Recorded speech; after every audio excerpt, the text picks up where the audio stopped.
ulaman ifa jirenya tohidan barachan biyadenya khutaha wal barushe gangenya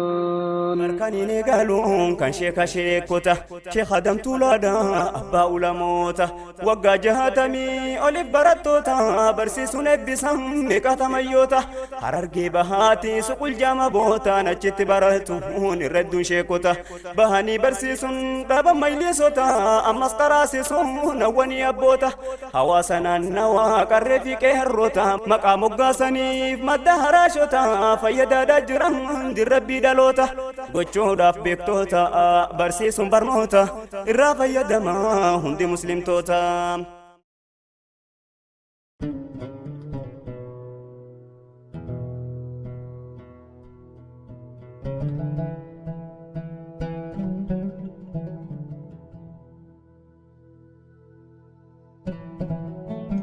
السلام عليكم ورحمة الله وبركاته. الشما هركفوني أكم جر جرتو هردفتو تكينيا كبجموف جالتمو سلامني كينيا بكا جرتم مرتي سنو فادك بوجتشام بهنيا كنا علماء تكينيا كنين همباسينا تهني غريساني برديمون سينا إساني تاتيوان إمال علمي كيستي سامدتي في أكسما دام سيسان دلوتا ما كناف دامن إسان الرا ودفني جرام Isaan keessaa kan dabaree duraatiif qabannee dhiyaanne kan dhiheenya akhiraman alimticha guddaa muftii Itoophiyaa abbaa ulamaawotaa jechuun kan beekaman dhabamsiisaa shirkii fi bid'aa kunuunsaa toohidaa barsiisaa collee ilmi rabbii waggaa 60 oliif barsiisaa turee fi hundeessaa maddaa haraashii yookaan maddaa qonnaan bultoota abbaa fakkeenyummaa gaarii kan tahan kabajamoof jaalatamoo abbaa keenya Sheekh Adam Tuulaatiin. Sheekha keenya Rabbi rahmata isaaniif haa godhu du'a isaaniitiin duratti turtii 7 hin caalleen duratti riipoortarri keenya Abu Abdullaahi gara isaanii imaluudhaan dhaamsiisin addatti barattoota ilmiitiif dhaamtan maali akkasuma hawaasa islaamaa maraaf dhaamsiisin qabdan maali jechuudhaan gaafatee tureem.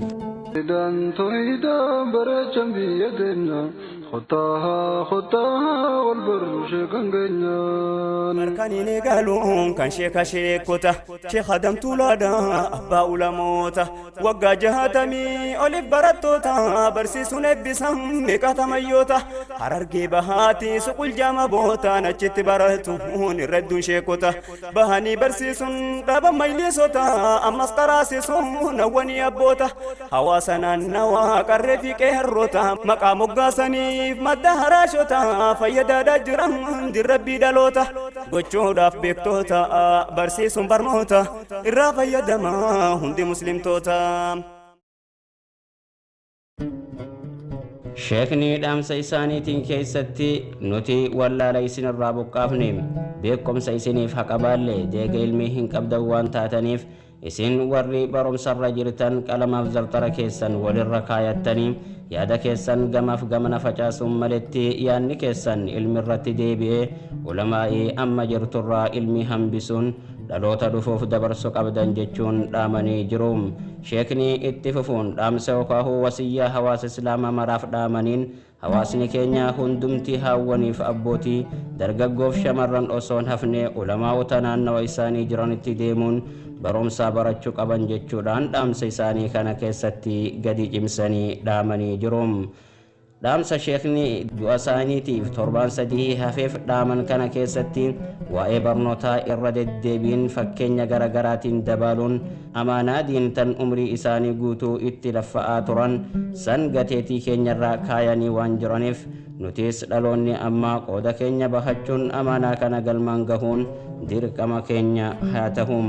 Sheekh Adam jechuun nama akkuma jiruu isaaniitiin diiniif qabsaa'uun aduwwiitiin bakka dhorkaa ture du'a isaaniitiinis heddummina nama janaazaa isaaniitiif baheen aduwwiin du'in yoo baaragan hordoftoonni amantii islaamaa kan keessaa fi alaa namoota bebbeekamoon addunyaatuun qabduun gaddi labsamuun Itoophiyaan biyya ulamaa'otaan badhaate tahuu du'a isaaniitiin addunyaaf mul'isuun gara ganda dhugaa kan namuu irraa hafissa hin qabnetti godaanan. Rabbi sheeka keenyaaf rahmata haa godhum qabrii isaanii caffee jannatarraa taate isaaniif haa godhu jecham qophii teenya tan arraaf jenne kanuma. hamma tan biraatiin walitti deebinutti wassalaamu alaykum warahmatullaahi wabarakaatuhu.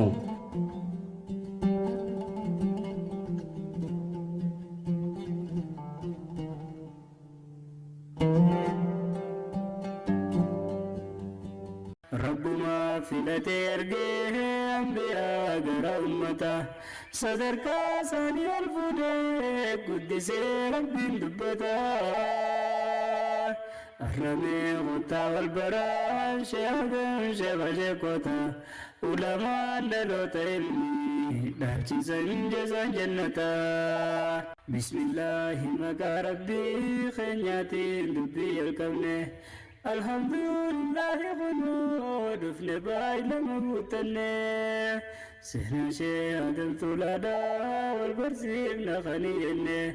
قافا ما تراشدا شيخ ولي إن يتولانا أبا علمائي يا شيخ دمتنا قلبي سخرت لربي هي مولا أكنت ستو يا ربي يا الله شيخ ولي إن يتولانا أبا علمائي يا شيخ دمتنا قلبي سخرت لربي هي